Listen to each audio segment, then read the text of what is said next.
प्रिय दर्शकों, स्वागत है आप सभी का आपके यूट्यूब चैनल अध्यात्म और ज्योतिष में। मैं हूं आप सभी के साथ आचार्य आशीष। आज हम कुछ विशेष चर्चा करेंगे, ज्योतिष के कुछ खास पहलुओं पर बात करेंगे। आज का विषय रहने वाला है कि आप कैसे अपने जन्म कुंडली से जान सकते हैं कि आपका लाइफ पार्टनर आपके लिए लकी साबित हो सकता है या आपके लिए कहीं ना कहीं वो कष्टकारी रहेगा। अक्सर आज की भाग दौड़ के इस जीवन काल में देखा जाए तो व्यस्ततम जहां हम लोग अपने लाइफस्टाइल को हम लोग ने काफ़ी अपने अनुरूप बना लिया है, तो वहीं इसमें ये भी देखा जाता है कि हम लोग कहीं ना कहीं अपने लाइफ पार्टनर को खुद जो है उसका चयन कर रहे हैं। इसी खास बिंदु पर हम लोग ये देखें कि यदि हम इसका चयन करते हैं तो हमें ज्योतिषीय कुछ बिंदुओं पर हमें खास ध्यान रखने की आवश्यकता है। अगर हम अपनी कुंडली को स्वयं देखें या किसी ज्योतिर्विद से हम लोग उसे दिखवाने का प्रयास करें तो किन किन भावों पर हमें विचार करना चाहिए, भावों पर हमें विचार करना चाहिए, ये आज मैं आपको बताने वाला हूँ इस खास एपिसोड में। आप बने रहें। और यदि आप नए दर्शक हैं, पहली बार अध्यात्म और ज्योतिष पर विजिट कर रहे हैं, तो आप चैनल को सब्सक्राइब करते हुए आगे बढ़ेंगे ताकि आने वाले समय में भी आप ऐसे ही ज्ञानवर्धक चर्चा हमारे साथ देख सकें। तो हम बात करेंगे वैवाहिक जीवन को लेकर के। वैवाहिक जीवन को जब भी हम लोग जन्म कुंडली के हिसाब से विश्लेषण करते हैं तो हम ऐसे में सेवन्थ हाउस का जो है इससे विचार करते हैं। सेवन हाउस की क्या स्थिति है, सेवन्थ हाउस में कौन कौन से ग्रह पड़े हुए हैं, खासकर हम इस पर विचार करते हैं। और किन किन ग्रहों की यहाँ पर दृष्टि रहने वाली है और कौन कौन से ग्रह इसमें युति बनाकर बैठे हुए हैं। अगर हम बात करें क्रूर ग्रह की, यदि क्रूर ग्रह कहीं ना कहीं सप्तम स्थान पर बैठे हैं, जैसे हम शनि की बात करें, मंगल की बात करें, जैसे कि आपने देखा होगा जब मंगल यहाँ पर बैठता है तो मांगलिक भी हो जाता है। ऐसे में क्या है कि यदि स्त्री और पुरुष उसमें दोनों मांगलिक हैं तो ये शुभ होता है। खैर मांगलिक के लिए मैं अलग से चैनल पर वीडियो बना चुका हूँ, आप डिस्क्रिप्शन में कुछ लिंक हैं, आप उन्हें देख सकते हैं। और आप प्ले लिस्ट में भी चेक कर सकते हैं, वहाँ पर मैंने विस्तार से इसकी चर्चा की है। मांगलिक दोष और मांगलिक दोष का परिहार, यानी मंगल का जो दोष है वो कैंसिल कैसे हो जाता है, इसको लेकर के मैं वहाँ पर विस्तार से चर्चा कर चुका हूँ। आज हम बात करेंगे कि मांगलिक ही नहीं, सेवन्थ हाउस में यदि कहीं ना कहीं शनि की हम बात करें, राहु वहाँ पर बैठे हों, तो ऐसी स्थिति में देखा जाता है कि कहीं ना कहीं सेवन्थ हाउस पीड़ित हो जाता है। ऐसी अवस्था में होता क्या है कि जीवन में जो सुखों का आगमन होना चाहिए विवाह उपरांत, वो कहीं ना कहीं कष्ट और क्लेशों में तब्दील होता हुआ दिखाई देता है। बहुत सारे लोग जब भी हम कुंडली प्रेडिक्शन करते हैं, बहुत सारे लोग अपनी कुंडली को जब दिखाने आते हैं तो बहुत सारे ऐसी कुंडलियाँ होती हैं जिनमें एक अच्छा खासा जीवन अचानक जो है कहीं ना कहीं उसमें भूचाल आ जाता है और ऐसे में जीवन बड़ा भार सा लगने लगता है, बड़ा उदासी जो है जीवन में आ जाती है, आसपास का वातावरण बड़ा नकारात्मक बन जाता है। तो कई बार इन सब पहलुओं पर यदि हम लोग विचार करते हैं तो कहीं ना कहीं इस पर देखा जाता है कि यदि सेवन्थ हाउस आपकी कुंडली में कहीं ना कहीं वीक पड़ रहा है, कहीं ना कहीं क्रूर और पाप ग्रहों से घिर रहा है, तो ऐसी स्थिति में ये जो है यहाँ पर जीवन जो बहुत सुचारू रूप से चलना चाहिए वो उतना अनुकूल नहीं बन पाता है। खैर, मैं आज ये भी बात करूँगा कि यदि ऐसी कुंडली में कुछ स्थितियाँ बनती हैं, कुछ परिस्थितियाँ बनती हैं, तो उसके लिए क्या उपाय हो सकते हैं, क्योंकि उपाय आपके लिए इसमें ज़रूरी हो सकते हैं। हो सकता है आप में से ही तमाम दर्शक जो इस समय देख पा रहे हों,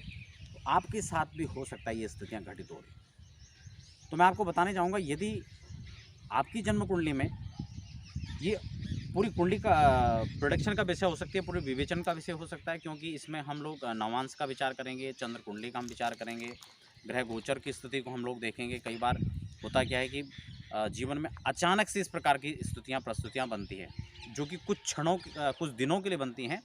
और उन्हीं दिनों में बिखराव उत्पन्न हो जाता है, कहीं ना कहीं आपस में वैमनस्यता बढ़ जाती है और कई बार तो यहाँ तक भी देखा जाता है कि स्थिति डिवोर्स तक पहुँच जाती है। तो हमें करना क्या है, अगर ग्रह गोचर की स्थितियाँ के कारण से ऐसी परिस्थितियाँ सामने आई हैं, तो हमें अपने ग्रह गोचर की शांति हमें करवानी चाहिए। मान लो कि हमारे लग्न कुंडली के अंदर शनि की स्थिति ठीक नहीं है और शनि ही कहीं ना कहीं विंशोत्तरी महादशा या अंतर्दशा में भी जो है आ रहे हैं, तो एक तरफ तो उसका फल वहाँ पर ऑलरेडी उसको जो है अच्छा नहीं मिल रहा था और दशा भी वहाँ पर आ जाती है, तो फिर ऐसे में कहीं ना कहीं उसका नकारात्मक प्रभाव और ज़्यादा बढ़ जाता है। तो ये सभी चीज़ें हैं जो 7th हाउस से रिलेटेड है। और एक चीज़ इसमें ये भी है, जैसे शनि खासकर बिछोह की स्थिति पैदा करता है, राहु खासकर जो है दुराव और अलगाव की जो है स्थिति पैदा कर देता है। तो इसमें हमें इन ग्रहों का भी खासकर रोल देखा जाता है। हमने अपने जीवन काल में जितनी भी कुंडलियाँ देखी उसमें कहीं ना कहीं जितने भी डिवोर्स के मामले आते हैं या फिर ऐसी स्थितियों तक पहुंचने की जहां तक नौबत आती है, उसमें शनि का बहुत बड़ा रोल देखा जाता है। यदि आपके शनि लग्न में है और 7th हाउस में जो है आपके पार्टनर की कोई भी ऐसा ग्रह नहीं है जो उसका परिहार कर पाए, तो ये निश्चित मान लें कि शनि की दृष्टि यहाँ पर अलगाव पैदा कर देगी। अगर शनि की तीसरी दृष्टि हो, दसम दृष्टि हो या 7वीं दृष्टि हो, ये सभी अपने आप में भरपूर यानी पूर्ण दृष्टि कहलाई जाती हैं,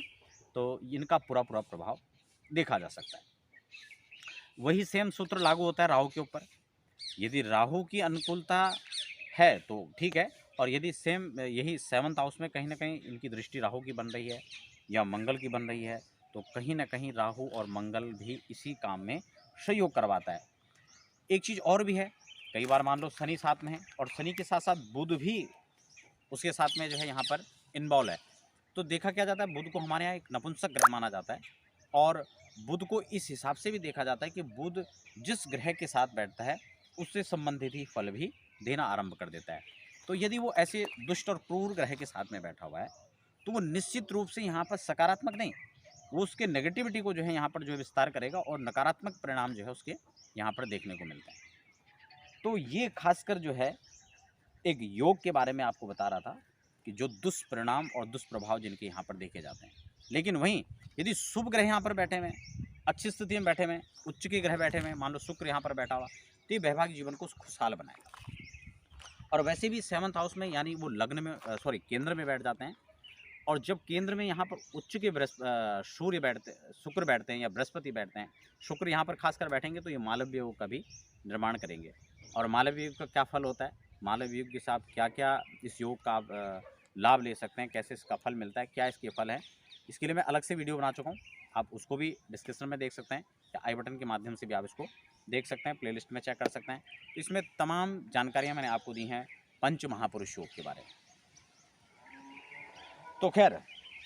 ये स्थितियाँ शुभ ग्रहों के जब पड़ती है या शुभ ग्रह यहाँ पर होते हैं तो दाम्पत्य जीवन सुखमय होगा, और वहीं क्रूर ग्रह यदि होंगे तो ये कष्टकारी और अनिष्टकारी सिद्ध हो सकते हैं। आप सभी दर्शक बने रहें, आप सभी का बहुत बहुत धन्यवाद।